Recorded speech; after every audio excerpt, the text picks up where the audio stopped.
Andhra Pradesh state government retired employees associations Kakinada branch ఆధ్వర్యంలో అంతర్జాతీయ యోగా దినోత్సవాన్ని ఘనంగా నిర్వహించినట్లు అసోసియేషన్ అధ్యక్షులు పద్మనాభం తెలిపారు. కాకినాడ బాలాజీ చెరువు సెంటర్లో గల AP state government retired employees association Kakinada శాఖ కార్యాలయంలో ప్రపంచ యోగా దినోత్సవాన్ని నిర్వహించుకున్నారు. యోగా గురువులు షర్మిల, యమునలు సంఘం సభ్యులతో యోగాసనాల సాధన చేయించారు. ఈ కార్యక్రమంలో సుమారు 150 మంది పాల్గొని యోగాసనాలు వేశారు. ఈ సందర్భంగా సంఘం అధ్యక్షులు పద్మనాభం మాట్లాడుతూ 2014 జూన్ 21వ తేదీని ప్రపంచ యోగా దినోత్సవంగా ఐక్యరాజ్య సమితి ఆమోదించినట్టు నాటి నుండి ప్రతి ఏటా యోగా దినోత్సవాన్ని నిర్వహిస్తున్నట్లు చెప్పారు.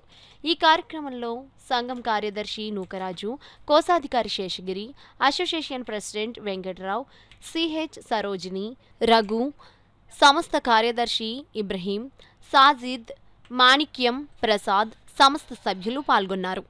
వీరికి అంతా యోగా ఒక గంట నేర్పడం జరిగింది. అందువలన ప్రతి ఒక్కరు కూడా దీన్ని యోగాని ఒక అలవాటుగా మార్చుకొని ఇంటి దగ్గర ప్రతి ఒక్కరు కూడా ఇంటి దగ్గర కూడా యోగా కార్యక్రమం ఆసనాలు చేసుకుంటే హెల్త్కి మెంటల్గా కూడా అన్నిటి కూడా ఉపయోగపడుతున్న ఉద్దేశంతో దీన్ని ప్రత్యేకంగా ఇక్కడ మా పెన్షన్ భవన్లో ఈ పెన్షనర్స్ పెట్టడం జరిగింది.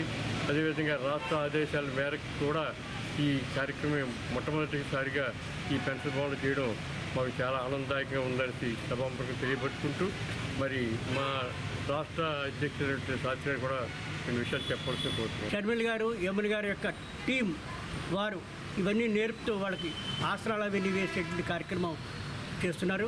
వారిని అభినందిస్తూ మరి ఈ రోజుని ఇంతమంది జనం ఇక్కడికి వచ్చి యోగా చేయడం అనేది మా సంఘానికి ఉన్నటువంటి ఒక ప్రత్యేకతని చెప్పేసి కూడా కాకినాడ సంఘానికి ఉండే ఒక ప్రత్యేకతని నేను చెప్పడం కూడా జరుగుతుంది.